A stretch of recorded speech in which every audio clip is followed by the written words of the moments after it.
Gold trusted gold buyers మీరు తాకట్టు పెట్టిన బంగారాన్ని విడిపించి ఈ రోజు ఉన్న మార్కెట్ ధరకు కొనబడును.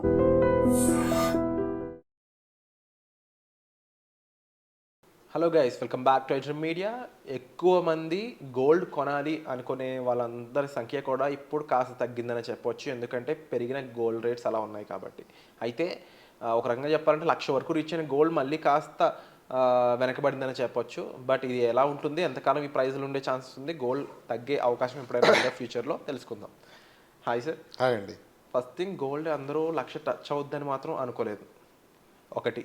రెండో అంశం ఏంటంటే, గోల్డ్ మార్కెట్ని బీట్ చేసి మార్కెట్ కంటే ముందే 1,00,000 వెళ్తానని అసలు అనుకోలేదు. అయితే గోల్డ్ అన్ప్రెడిక్టబుల్గా బిహేవ్ చేయడం గల కారణాలు ఏంటి? గోల్డ్ కన్నా సిల్వర్ యూసేజ్ ఎక్కువ ఉన్నప్పటికీ కూడా గోల్డ్ ఇంకా తన స్ట్రెంగ్త్ అలాగే పట్టుకుని ఉంది. ఏ రీజన్స్ మీద? ఓకే, గోల్డ్కి హిస్టారికల్గా ఒక ఇంపార్టెన్స్ ఉంది. గోల్డ్ స్టాండర్డ్ అంటాం, లేకపోతే మనం గోల్డ్ బెంచ్ మార్క్. యాక్చువల్గా silver is only also Ryan. So గోల్డ్కి సిల్వర్కి కంపారిజన్ లేదు. గోల్డ్ది గోల్డ్కి యూఎస్ డాలర్కి చాలా స్ట్రాంగ్ లింక్ ఉంది. యాక్చువల్ ఇన్వర్స్ కోరిలేషన్ ఉంది యాక్చువల్గా చెప్పాలి అంటే. అలాగే మన ఈక్విటీ మార్కెట్స్కి గోల్డ్ ప్రైస్కి కూడా ఈ ఇన్వర్స్ నెగటివ్ కోరిలేషన్ ఉంది. అంటే మన ఈక్విటీ కానీ మన ఇండెక్స్ పెరిగితే గోల్డ్ పడుతుంది, ఈక్విటీ పడితే గోల్డ్ పెరుగుతుంది. ఇది ఒక థంబ్ రూల్ యాక్చువల్లీ ఎప్పటి నుంచో ఉంది. సరే, మన ఈక్విటీ మన గోల్డ్ ప్రైసెస్ ఆ కోరిలేషన్ విషయం పక్కన పెడితే, గోల్డ్ మీకు డాలర్ ఇండెక్స్ ఒక ఫ్యాక్టర్ ఉంటుంది. అండ్ ఒక యూఎస్ డాలర్ మేజర్ గ్లోబల్ కరెన్సీస్తో కంపారిజన్లో డాలర్ ఎలా పెర్ఫామ్ చేస్తుంది ఒక ఇండెక్స్ ఉంది ఎప్పటి నుంచో. అది US dollar versus euro, Swiss franc, Canadian dollar, తర్వాత Japanese yen and Swedish kronor. ఈ 5 కరెన్సీస్తో మిక్స్ అయ్యి ఒక బాస్కెట్ ఆఫ్ కరెన్సీస్తో డాలర్ ఎప్పుడు దాన్ని మెజర్ చేస్తూ ఉంటుంది. సో ఆ కరెన్సీ ఆ డాలర్ ఇండెక్స్ కానీ ఎక్కువ ఉంటే దట్ మీన్స్ డాలర్ బాగా స్ట్రాంగ్గా ఉన్నట్టు లెక్క.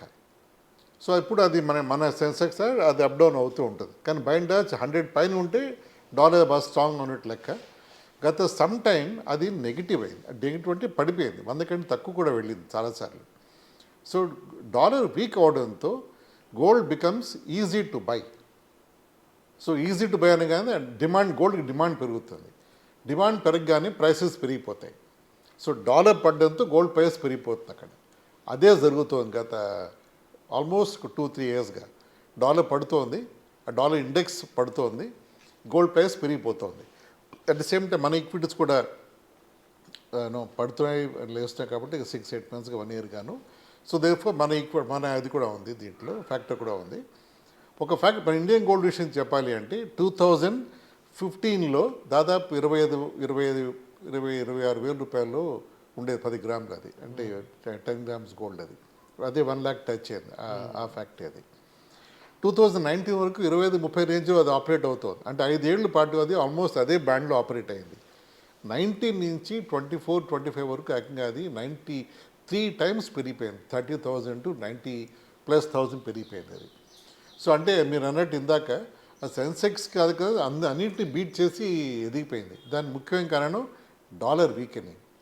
యూఎస్ మార్కెట్లో ఇన్ఫ్లేషన్ ప్రెషర్ అవ్వచ్చు, లేకపోతే ట్రంప్ వస్తున్నాడని పాలసీస్, టారిఫ్ ఇష్యూస్ వల్ల గత 6-8 మంత్స్ దానివల్ల. సో ఈ డాలర్ ఇండెక్స్ బాగా వాలటైల్గా అయిపోయింది మధ్య. దాన్ని బట్టి గోల్డ్ కూడా ఎఫెక్ట్ అయిపోయి మన ఇది అవుతుంది.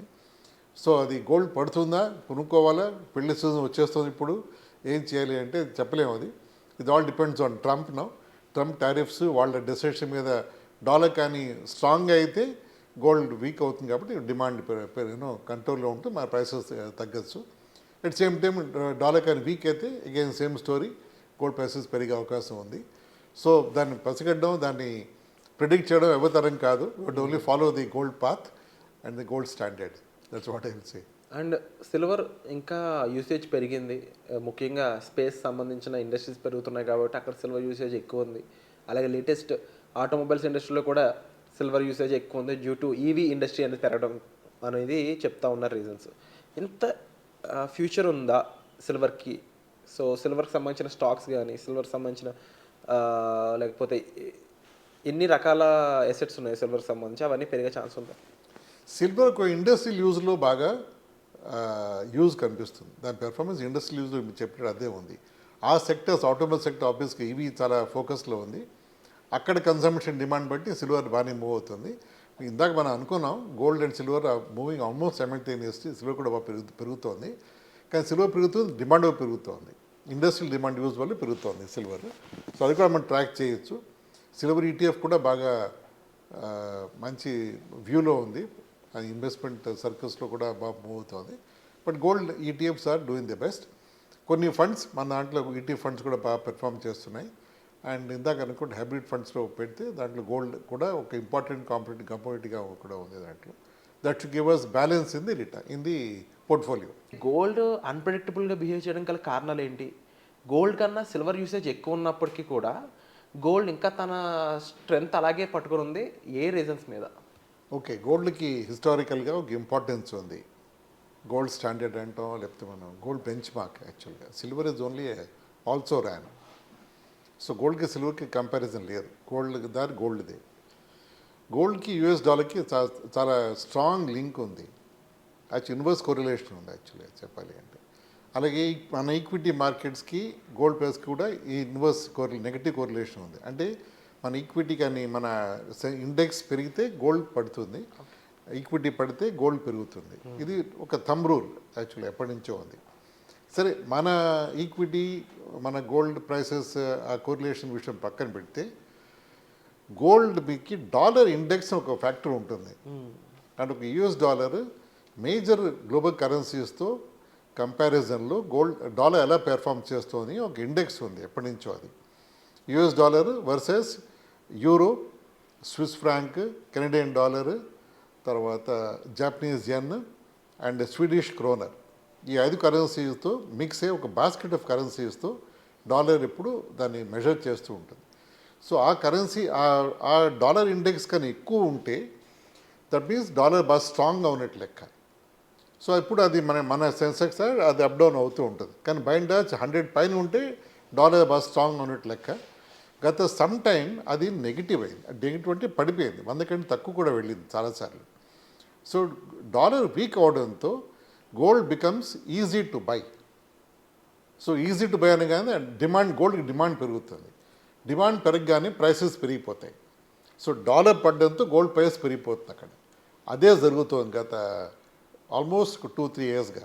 డాలర్ పడుతోంది, ఆ డాలర్ ఇండెక్స్ పడుతోంది, గోల్డ్ ప్రైస్ పెరిగిపోతుంది. అట్ ది సేమ్ టైం మన ఈక్విటీస్ కూడా పడుతున్నాయి, లేస్తున్నాయి. కాబట్టి 6-8 మంత్స్గా 1 ఇయర్ గాను. సో దేర్ఫోర్ మన అది కూడా ఉంది, దీంట్లో ఫ్యాక్టర్ కూడా ఉంది. ఒక ఫ్యాక్ట్ మన ఇండియన్ గోల్డ్ విషయం చెప్పాలి అంటే 2015లో దాదాపు 26 వేల రూపాయలు ఉండేది 10 గ్రాములు. అది అంటే 10 గ్రామ్స్ గోల్డ్. అదే 1 lakh టచ్ అయింది ఆ ఫ్యాక్ట్. అది 2019 వరకు 25-30 రేంజ్లో అది ఆపరేట్ అవుతుంది. అంటే 5 ఏళ్ల పాటు అది ఆల్మోస్ట్ అదే బ్యాండ్లో ఆపరేట్ అయింది. 19 నుంచి 24-25 వరకు ఏకంగా అది 93 times పెరిగిపోయింది. 30,000 to 90,000+ పెరిగిపోయింది అది. సో అంటే మీరు అన్నట్టు ఇందాక సెన్సెక్స్ కాదు కదా, అన్నింటినీ బీట్ చేసి ఎదిగిపోయింది. దాని ముఖ్యమైన కారణం డాలర్ వీకెనింగ్. యూఎస్ మార్కెట్లో ఇన్ఫ్లేషన్ ప్రెషర్ అవ్వచ్చు, లేకపోతే ట్రంప్ వస్తున్నాడని పాలసీస్, టారిఫ్ ఇష్యూస్ వల్ల గత 6-8 months దానివల్ల. సో ఈ డాలర్ ఇండెక్స్ బాగా వాలటైల్గా అయిపోయింది మధ్య. దాన్ని బట్టి గోల్డ్ కూడా ఎఫెక్ట్ అయిపోయి మన ఇది అవుతుంది. సో అది గోల్డ్ పడుతుందా, కొనుక్కోవాలా, పెళ్లి సీజన్ వచ్చేస్తుంది, ఇప్పుడు ఏం చేయాలి అంటే చెప్పలేము. అది ఇది all depends on Trump tariffs వాళ్ళ డెసిషన్ మీద. డాలర్ కానీ స్ట్రాంగ్గా అయితే గోల్డ్ వీక్ అవుతుంది కాబట్టి డిమాండ్ కంట్రోల్లో ఉంటే మన ప్రైసెస్ తగ్గచ్చు. అట్ సేమ్ టైం డాలర్ కానీ వీక్ అయితే again same story, gold prices పెరిగే అవకాశం ఉంది. సో దాన్ని పసిగట్టడం, దాన్ని ప్రిడిక్ట్ చేయడం ఎవతరం కాదు. But only follow the gold path and the gold standard. That's what I will say. And silver ఇంకా యూసేజ్ పెరిగింది, ముఖ్యంగా స్పేస్ సంబంధించిన ఇండస్ట్రీస్ పెరుగుతున్నాయి కాబట్టి అక్కడ సిల్వర్ యూసేజ్ ఎక్కువ ఉంది. అలాగే లేటెస్ట్ ఆటోమొబైల్స్ ఇండస్ట్రీలో కూడా సిల్వర్ యూసేజ్ ఎక్కువ ఉంది డ్యూ టు ఈవీ ఇండస్ట్రీ అనేది పెరగడం అనేది చెప్తా ఉన్న రీజన్స్. ఇంత ఫ్యూచర్ ఉందా సిల్వర్కి? సో సిల్వర్కి సంబంధించిన స్టాక్స్ కానీ, సిల్వర్కి సంబంధించిన లేకపోతే ఎన్ని రకాల ఎసెట్స్ ఉన్నాయి సిల్వర్కి సంబంధించి, అవన్నీ పెరిగే ఛాన్స్ ఉందా? సిల్వర్ ఒక ఇండస్ట్రియల్ యూజ్లో బాగా యూజ్ కనిపిస్తుంది. దాని పెర్ఫార్మెన్స్ ఇండస్ట్రియల్ యూజ్లో మీరు చెప్పినట్టు అదే ఉంది. ఆ సెక్టర్స్ ఆటోమొబైల్ సెక్టర్ ఆబ్వియస్గా ఇవి చాలా ఫోకస్లో ఉంది. అక్కడ కన్సంప్షన్ డిమాండ్ బట్టి సిల్వర్ బాగానే మూవ్ అవుతుంది. ఇందాక మనం అనుకున్నాం gold and silver moving almost simultaneously, silver కూడా బాగా పెరుగుతోంది. కానీ సిల్వర్ పెరుగుతుంది, డిమాండ్ పెరుగుతోంది, ఇండస్ట్రియల్ డిమాండ్ యూజ్ వల్ల పెరుగుతోంది సిల్వర్. సో అది కూడా మనం ట్రాక్ చేయొచ్చు. సిల్వర్ ఈటీఎఫ్ కూడా బాగా మంచి వ్యూలో ఉంది, ఇన్వెస్ట్మెంట్ సర్కిల్స్లో కూడా బాగా మూవ్ అవుతుంది. But gold ETFs are doing the best. కొన్ని ఫండ్స్ మన దాంట్లో ఈటీఎఫ్ ఫండ్స్ కూడా బాగా పెర్ఫామ్ చేస్తున్నాయి. అండ్ ఇందాక అనుకుంటే హైబ్రిడ్ ఫండ్స్లో పెడితే దాంట్లో గోల్డ్ కూడా ఒక ఇంపార్టెంట్ కంపోజిట్గా కూడా ఉంది దాంట్లో. That should give us balance in the portfolio. Wonderful sir, and thank you so much for the information. Definitely గోల్డ్కి సంబంధించి చాలామంది లవర్స్ ఉన్నారు మన ఆడియన్స్లో. అయితే ఇన్వెస్ట్ చేయడానికి వాళ్ళు చాలా డౌట్స్ అనేవి పెడుతూ ఉన్నారన్నమాట. సో గోల్డ్పై మరిన్ని ఎపిసోడ్స్ రాబోతున్నాయండి. ఇంటర్నేషనల్ ఫ్యాక్టర్స్గా ఇప్పుడు ఇండియన్ పాక్ వార్కి సంబంధించి కొన్ని కన్క్లూజన్స్ రావాల్సి ఉంది. వాటిపై డిపెండ్ చేసుకొని ఫ్యూచర్ ఆఫ్ గోల్డ్ ఏంటి అనేది ఒక స్పెషల్ ఎపిసోడ్ రాబోతుంది. దానికోసం stay tune and subscribe this channel. Thank you so much. Thank you.